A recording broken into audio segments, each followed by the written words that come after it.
السلام علیکم، میں غفار خان ہوں۔ یہ میسج صرف ریکارڈ کی درستگی کے لیے۔ راجہ ریاض صاحب اور اس کی ٹیم ایک دو دن سے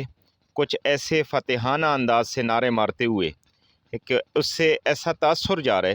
کہ وہ شاید سب کچھ جس کے ہم متلاشی تھے وہ اب ان کے ذریعے ممکن ہو سکے اور بہت قریب بہت جلد آپ کی جیبوں تک بھی پہنچنے والا ہے۔ میں ان تمام چیزوں کو ایک سائیڈ پہ کرتے ہوئے میں آپ کو ذرا ماضی میں لے کے جانا چاہوں گا تاکہ آپ کو میری بھی بات کی سمجھ آ سکے۔ نومبر میں جب کمپنی پہ کیس بنے تب سے لے کر آج تک جو آپ نام سنتے رہے، ٹاپ لیڈرز اور مختلف قسم کی کمیٹیاں اور مختلف قسم کی لیگل ٹیم اور طرح طرح کے نام، ان سے آپ بخوبی واقف ہیں۔ یہ تمام چیزیں وقت کے ساتھ ساتھ جیسے جیسے یہ وقت گزرتا گیا اور تنور گرم ہوتا گیا، یہ لوگ ایک ایک کر کے وہاں سے غائب ہو گئے۔ اور پھر اس کے بعد ایک وقت آیا، یہ مئی یا اس کے نزدیک کا کہیں آگے پیچھے، راجہ ریاض صاحب کی صورت میں ایک موصوف وارد ہوئے اور وہ پھر ہمیں کورٹ سے یہ اپڈیٹ دیتے رہے کہ نیکسٹ ڈیٹ کون سی ہو گئی، اور دعاؤں کی اپیل سیف الرحمان صاحب نے کی ہے اور وہ حشاش بشاش تھے، آرگومنٹ اچھے ہوئے۔ یہ سلسلہ یہاں تک چلتا رہا اور اس کے بعد یہ اس موصوف نے مختلف واٹس ایپ گروپوں میں اور یوٹیوب چینل کی مدد سے آپ سب کو یہ بتاتا رہا کہ آپ کچھ بھی نہ کریں، آپ بالکل بے غم ہو کر بیٹھیں۔ سیف الرحمان صاحب کہہ رہے کہ میں پائی کا ذمہ دار ہوں، اور اس کے بعد آپ کو ایک آخر میں جاتے جاتے یہ بھی کہتے تھے کہ اس کے اندر کا جو حال ہے وہ رب کو معلوم ہے، باقی وہ بندہ یہ بات کر رہا ہے۔ ہم سب نے کچھ عرصہ تک اس بات پہ اعتبار کیا اور اس کو فالو کیا، حتیٰ کہ 27 تاریخ تھی غالباً اکتوبر، میں بھی احتساب عدالت گیا۔ وہاں پہ میری نظر تھی کہ کوئی ایسا لیڈر ملے جس سے میں یہ سوال کروں کہ کیا راجہ سیف الرحمان صاحب کو کسی کمپنی کو رجسٹرڈ کرنے کا پتہ نہیں تھا، یا پھر وہ جان بوجھ کر ایسا کام کر گئے کہ پاکستان میں نظام کمزور ہے اور نظام کرپٹ لوگوں کا مددگار ہے اور اس کے ساتھ پھر بعد میں نمٹا بھی جا سکتا ہے۔ یہ سوال میں نے وہاں پہ میری نظر تھی کہ کوئی ایسا بندہ ملے، لیکن بدقسمتی سے میں یہ کہوں گا کہ ملک نوید صاحب مل گئے۔ ملک نوید صاحب سے جب میں نے یہ سوال کیا تو آئیں بائیں شائیں، اور اس کے بعد اس کے پاس نہ تو کوئی خاطر خواہ جواب تھا، اور اس کے کچھ لوگ اس طریقے سے بیہیو کر رہے تھے کہ جس سے مجھے لگ رہا تھا کہ اگر یہ احاطہ عدالت نہ ہوتا تو یہ میرے گریبان میں ہاتھ بھی ڈال لیتے۔ بہرحال اس چیز سے مجھے اندازہ ہوا کہ یہ کیس اتنا آسان بھی نہیں ہے، اور اس میں جو جھوٹ بولا گیا، جو ہمارے سامنے اعداد و شمار رکھے گئے تھے، جو کیس کی نوعیت رکھی گئی تھی، اس میں شاید اتنی جان نہیں ہے اور وہ جھوٹ پہ مبنی ہے۔ اس کے بعد میں نے بھی ایک آواز اٹھائی، مختلف لوگوں تک میری آواز گئی، جس پہ لوگوں نے رسپانس بھی کیا۔ مجھ پہ کچھ لوگوں کا بہت زیادہ ٹرسٹ بھی تھا، اور یہ ٹرسٹ بڑھتا ہی گیا، اور یوں کہ کچھ لوگ جو ریٹائرڈ پرسن ہیں وہ چونکہ قانون کی بالادستی پہ یقین رکھتے ہیں، تو وہ میری وائسیں سنے بغیر بھی شاید ان کو اندازہ تھا کہ قانون کی مدد سے ہی ہم اگر کوئی سٹیپ اٹھاتے ہیں تو وہ بہتر رہے گا۔ جبکہ یہ قانون کی مدد سے یا پھر نیب میں جانے کے لیے جو لوگ گئے، اس کو شاید میری وائسز سے زیادہ ان کے وہ جھوٹ یا ان کا وہ پروپیگنڈا یا ان کی وہ باتیں جو ماضی میں یہ کرتے رہے، ان لوگوں کو شاید ان چیزوں نے زیادہ مجبور کیا۔ بہرحال یہ کہانی چلتی گئی، اور پھر راجہ ریاض صاحب ایک بالکل ایسے لگا کہ سیف الرحمان صاحب کا دستِ راست ہے، اور وہ ہمارے تک جو بھی بات لے کر آتے ہیں وہ دراصل سیف الرحمان صاحب کی منہ کی بات ہوتی ہے، اور راجہ ریاض صاحب ایسا لگا کہ شاید وہ کچھ عرصے تک اس کمپنی کا باقاعدہ اونر کے طور پہ شاید اعلان کر دیں، جس میں وہ اپنے ساتھ ملک نوید کا بھی ذکر کرتے رہے۔ پھر ایک وقت آیا، آپ کو یاد ہوگا کہ ایکٹیویشن فیس کے نام پہ میں بار بار ذکر کر رہا ہوں، اس کا بھی وقت آیا۔ یہ ایکٹیویشن فیس مجھے تو بہتر پتہ ہے کہ وہ کس کس جگہ پہ تقسیم ہوتی گئی۔ لیکن لوگوں سے وہ آئیڈیا جس کے اوپر لوگوں کا وڈرا دینے کی بات کی جا رہی تھی 7% سے 20% پہ، ایک وقت آیا کہ پھر آپ سے دوبارہ پیسے مانگنے لگے کہ اس گاڑی میں پٹرول ختم ہو چکا ہے،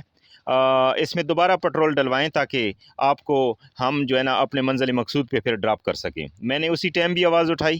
کہ جب ارورا پیکیج کا وڈرا آپ 25-30 ہزار بنے گا، 40 ہزار بنے گا، آپ اس کی آئی ڈی صرف 15 ہزار پہ ایکٹیو کر رہے ہیں، تو پھر اس کے آگے کا لائے عمل کیا ہوگا؟ آپ کس طرح لوگوں کو، تمام لوگوں میں یہ وڈرا تقسیم کر سکو گے؟ میرا خیال ہے کہ ان کو تو اندازہ تھا کہ وڈرا یا پھر جو ایکٹیویشن فیس ہے وہ کس مقصد کے لیے اکٹھی کی جا رہی ہے، جبکہ اس سے پہلے انہوں نے بی فار یو کی جگہ پہ ایس آر جی لکھنے کے لیے جو ٹائم لگایا تھا اور اس کے پیچھے جو ان کے کارنامے تھے وہ سب کو پتہ چل چکا تھا۔ بہرحال اس بات سے بھی یہ انکاری ہو گئے، اور کچھ عرصے کے بعد نیب پہ یہ کہ وہ انہوں نے سسٹم ہمارے سے لے لیے، اور یہ ایکٹیویشن فیس ان کے وہ کام جو کم از کم پیسوں کی وجہ سے نہیں ہو پا رہے تھے، ان کے لیے بھی ان کے پاس پیسے میسر آئے اور وہ ان سے وہ کام بھی لینے لگے۔ اب راجہ ریاض صاحب اس ٹائم تک ایک ایسے حیثیت پہ آ چکے تھے کہ جس سے ایسے لگتا تھا کہ سارا کچھ راجہ ریاض صاحب کی پاس ہی ہے، اور اگر راجہ ریاض صاحب ہمارے سے ناراض ہو گئے تو خدا نخواستہ ہمارے پیسوں کا بہت بڑا نقصان ہو جائے گا۔ میں اس بات سے قطعاً اختلاف نہیں رکھتا کہ شاید میں ایک دفعہ پہلے بھی ذکر کر چکا تھا کہ یہ جو ویب سائٹ ہے یہ کس کے پاس ہے۔ اب یہ خلائی مخلوق کا بھی نام لیتے رہے، اور بہت ساری ناکامیاں یا بہت سارا ملبہ جو اس ٹائم تک یہ کمپنی ایک بمر میں پھنس چکی تھی، وہ خلائی مخلوق کا نام لے کر اس پہ ڈالنے کی کوشش میں بھی مصروف رہے۔ اب مڈ جنوری تک اس موصوف کی یہ بات ہے کہ راجہ ریاض صاحب کی بات ہے کہ سیف الرحمان صاحب ہمارے درمیان ہوں گے اور یہ سارا کچھ نظام انشاءاللہ اسی طرح چلے گا۔ اس کے بعد اب جو فریش صورتحال ہے، اب راجہ ریاض صاحب چونکہ جس مقصد کے لیے لوگوں کو بٹھایا گیا تھا، میں یہ کہتا ہوں کہ یہ ایس پی پوائنٹ اب آ چکا ہے۔ اس سے پہلے کی تو صرف آپ نیب کے ڈیٹ تبدیل ہونے کی بات کر رہے تھے، اب جہاں سے سٹارٹ پکڑنا ہے، سٹارٹنگ پوائنٹ اب آیا، اور یہ موصوف اس پتلی گلی سے ایک دفعہ پھر اسی رفتار سے غائب ہونے کی کوشش کر رہے ہیں، جس کا وہ کبھی کبھار ذکر کرتے ہیں کہ میں تو ذمہ دار نہیں تھا، میں تو مئی میں آیا ہوں۔ اب یہی بات کچھ عرصے کے بعد یہ بولیں گے کہ میں نے تو نومبر میں ہی بلکہ دسمبر کے لاسٹ پہ میں نے یہ بات کہی تھی کہ میں تو ذمہ دار نہیں ہوں۔ میری بات کا مقصد آپ سمجھ گئے ہوں گے۔ اب یہ موصوف اس طریقے سے ڈول بجا رہا ہے کہ جس سے لگتا ہے کہ ہم سارے لوگ جو یہ بات کر رہے تھے وہ نیب والے پکڑ کے اندر کریں گے اور سیف الرحمان صاحب کو باہر کر دیں گے۔ لیکن میں یہاں پہ سب لوگوں کے سامنے ایک بات ریکارڈ پہ رکھنا چاہتا ہوں کہ میری دعا ہے بیسٹ آف لک راجہ ریاض صاحب کے لیے، لیکن اس کے ساتھ ساتھ میں اس کو خبردار بھی کر رہا ہوں کہ اپنا دایاں ہاتھ چھڑانے سے پہلے اپنا بایاں ہاتھ کبھی پھنسا نہ دینا ادھر۔ باقی مجھے خوشی ہوگی کہ یہ سٹارٹنگ پوائنٹ سے آپ یہاں پہ کھڑے ہوں، یہاں سے سٹارٹ لیں، کیونکہ آپ کا کام اب شروع ہو چکا ہے۔ یہاں سے آگے لوگوں کو جو دلاسے دیے تھے، لوگوں کو جو امید دی تھی، اس کو مکمل کرنے کے لیے اب وقت آ چکا ہے۔ اب چونکہ ڈیلیور کرنے کا وقت آ چکا ہے، اگر اس ٹائم پہ آپ یہاں سے سلپ ہو جاتے ہیں اپنے جو پری پلان منصوبے کے تحت، تو پھر میری اس بات کو بھی تقویت ملے گی جس کا میں پتلی گلی کے حساب سے ذکر کرتا ہوں۔ اور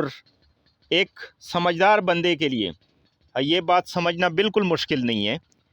کہ راجہ ریاض صاحب، سیف الرحمان صاحب اور ملک نوید صاحب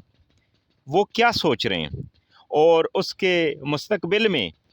کیا سوچ ہوگی اور کس طریقے سے لوگوں کو پیسے دیں گے۔ لیکن اس کو ساتھ ساتھ میں راجہ ریاض صاحب کو وارن بھی کروں گا کہ ویلڈس، ایس ایس جی اس کے نام سے ملتی جلتی کمپنیاں، اور یا پھر ان غریبوں کے جیبوں پہ ایک دفعہ پھر بوجھ۔ یہ پھر کل کو نہ کہنا کہ یہ غفار خان لوگوں کو بتا رہا تھا، بلکہ یہ آپ کی اپنی غلطی ہوگی اور اس سے بہت زیادہ لوگ متنفر ہوں گے۔ اب یہاں سے جب سیف الرحمان صاحب باہر آ جائیں تو پھر آپ لوگوں کے سامنے سینہ تان کے کھڑے ہو جائیں اور پھر وہاں سے بتانا شروع کر دیں کہ اب اتنے لوگوں تک ہم وڈرا پہنچا چکے ہیں، کمپنی چل چکی ہے، میں جو کہتا رہا وہ میں اب آپ کے سامنے رکھ رہا ہوں اور یہ اس کا ثمر ہے۔ رہی ہماری بات، ہمارا منصوبہ،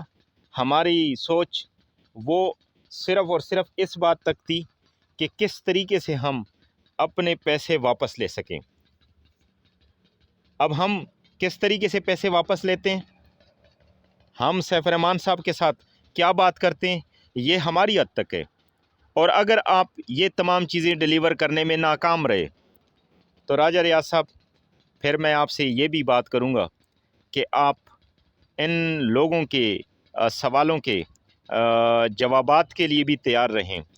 ان لوگوں کی جو آپ سے امیدیں تھیں، اگر اس کو آپ توڑتے ہیں تو پھر یہ نہ کہنا کہ لوگ میرے خلاف انہوں نے کر دیے تھے، یہ ایک فطرتی بات ہوگی۔ اور پھر میں آپ سے یہ بھی ایک شعر عرض کروں گا کہ چل میرے ساتھ کہ حسرت دل مرحوم سے نکلے، عاشق کا جنازہ ذرا دم سے نکلے۔ میری بات کا مطلب آپ سمجھ گئے ہوں گے۔ اصل امتحان سیف الرحمان صاحب کے نکلنے کے بعد شروع ہوتا ہے، یہ تو آپ سمجھتے ہیں۔ بہت بہت شکریہ۔